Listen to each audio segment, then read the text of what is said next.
အတော်နဲ့မတူပဲတခါရင်းနဲ့ရွှေကြိုးဖြစ်သွားတဲ့တူမလေးကိုကားဝယ်ပေးဖို့စီစဉ်နေပြီဆိုရဲတတိမကြီးဆောင်ယွန်ဆန်မင်္ဂလာပါပရိသတ်လေးတို့ရေဒီ channel လေးကနေပြန်လဲကြိုဆိုလိုက်ပါတယ်ဆောင်ယွန်ဆန်ကတော့အပြိုကြီးတယောက်ဖြစ်ပေမဲ့တူမတွေပေါ်မှာတော့မိခင်တယောက်လိုပြူစုစောက်ရှောက်နေသူတယောက်လည်းဖြစ်ပါတယ်ကိုရိုင်းအိမ်အောင်မပြူတော့ပဲတူရီတူမတွေကိုသာဖော်ပြူပြီးနေသွားဖို့ဒီစိတ်ကူးရင်ထားသူလည်းဖြစ်ပါတယ်သူအသက်ကြီးတာရဲ့အမိပြုဖို့တာသမီမယူပဲတူမတွေကိုသာအဖော်ပြူဖို့ဆုံးဖြတ်ချက်ချထားခဲ့တာပါအပြိုကြီးဖြစ်တဲ့ဆောင်းယွန်းဆန်ရှာဖွေသမျှငွေကြေးတွေကလည်းတူမတွေအတွက်လို့ဆိုရမှာပါပဲဆောင်းယွန်းဆန်ကအလုံးလုံးလို့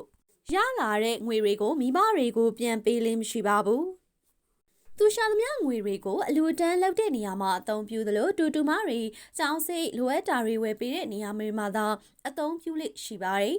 အခုလေသူ့ရဲ့တူမကရွှေကြိုမှာတခါတည်းအရွေးခံလိုက်ရလို့ကားဝယ်ပေးဖို့အထီလုံးနေပြီလေဖြစ်ပါတယ်။ဆောင်းယွန်းဆန်ကတော့ကိုရိုင်းလေအမှုပညာလောကမှာကျင်လည်နေသလိုတူမချောလေးတွေကိုလည်းအောင်မြင်တဲ့အမှုပညာရှင်တယောက်ဖြစ်စေခြင်းနဲ့စိတ်ကူးရှိပါတယ်။အခုလေရွှေကြိုဖြစ်သွားတဲ့တူမဖြစ်သူတော်ရာလိုင်ထွန်းကိုရွှေကြိုတယောက်ဖြစ်ဖို့သူကပဲတိုက်တွန်းအားပေးခဲ့သလိုအဆဆအရာရာလောက်ကင်ပေးခဲ့တာလည်းဖြစ်ပါတယ်။ဆိုင်ယွန်ဆန်နဲ့သူ့ရဲ့တူမကအသက်18နှစ်လောက်กว่าပါတယ်အတော်နဲ့တူမတော်ဆက်တာဖြစ်ပေမဲ့ဆိုင်ယွန်ဆန်ရဲ့နုပြိုမှုကြောင့်ညီမတွေလားလို့မေးခံရမဲ့ပုံစံပါပဲ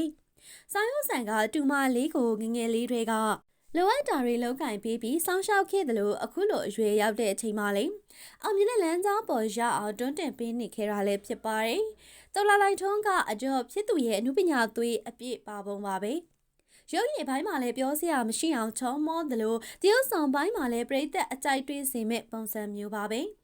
ရွှေကြိုပြိုင်တဲ့အချိန်မှာလည်းဒိုင်းတွေခိုင်းသမျှဘလို့ပုံစံမျိုးကိုမဆိုတရုတ်ဆောင်နိုင်ခဲ့တာမို့ပြိသက်တွေကလည်းသဘောကျခဲ့တဲ့အထီပါပဲအခုတော့သူ့ရဲ့အရေးချင်းတွေကြောင့်ပဲရွှေကြိုကိုတခါတည်းဝင်ပြိုင်ပြီးတခါတည်းနဲ့ပါဝင်ခွင့်ရခဲ့ပြီလေဖြစ်ပါတယ်တော်လာလိုက်ထုံးတယောက်ရွှေကြိုတယောက်အနေနဲ့ရှောင်းလန်းခွင့်ရတော့မှာမို့ပျော်ရွှင်တာထက်အတော်ဖြစ်သူကပိုပြီးပီတီဖြစ်နေတာအသေးချပါပဲသူဖြစ်စေခြင်းနဲ့အမှုပညာလမ်းကြောင်းအစားတူမဖြစ်သူကဖြောင်းဖြောင်းတန်းရောက်သွားတာမို့ဝမ်းသာမဆုံးဖြစ်ခဲ့ရသလိုအဓိကပျော်ရတဲ့အကြောင်းကတော့တခါတည်းရွှေကြိုပြိုင်ပြီးရွှေကြိုပြစ်ခွင့်ရတာကိုပါပဲဆိုင်ရုံးဆန်ကရွှေကြိုဖြစ်ဖို့မနှဲစူးစမ်းခဲ့ရသူပါရွှေကြိုတယောက်ဖြစ်ချင်လို့စူးစမ်းခဲ့ပေမဲ့အချိန်တော်ကြာတဲ့အထိအရာမထင်ခဲ့ပါဘူးဆိုင်ရုံးဆန်ကဆယ်ကျော်တဲ့အရွယ်မှာရွှေကြိုဝင်လျှောက်ခဲ့ပူပါတယ်ဆိုင်ရုံးဆန်ကရွှေကြိုပြိုင်ပွဲကို3ချိန်တီတီရှင်ပြိုင်ခဲ့ပေမဲ့3ချိန်စလုံးကြာရှုံးခဲ့တာလည်းဖြစ်ပါတယ်သူကပြိုင်ပွဲမှာဘလောက်ဒီကန်ဆိုးခဲ့လဲဆိုရင်လူ9ယောက်မှာ6ယောက်ရွေးရင်မပါတဲ့တယောက်ကသူဖြစ်နေခဲ့တဲ့အထီပါပဲ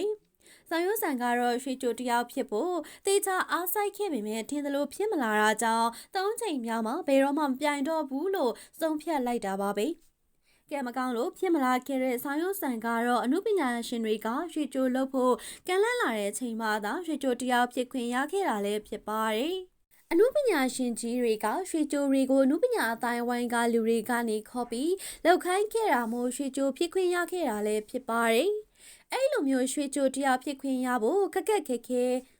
ဆိုင်ရုံးဆန်ကတူမတူဖြစ်အောင်မြင်မှုကိုကြီးမြောက်တဲ့အနေထားနဲ့ကားတစ်စီးဝယ်ပေးဖို့အထိစီစဉ်နေခဲ့တာလည်းဖြစ်ပါတယ်။ငကိုကလေးကတူမတွေကိုချစ်တဲ့တော်တရားမို့အမှုပညာလောကမှာတူမလေးမျက်နှာမငယ်ရအောင်သူ့အနေနဲ့အစွမ်းကုန်ပံ့ပိုးပေးသွားဖို့စီစဉ်နေရလေးဖြစ်ပါတယ်။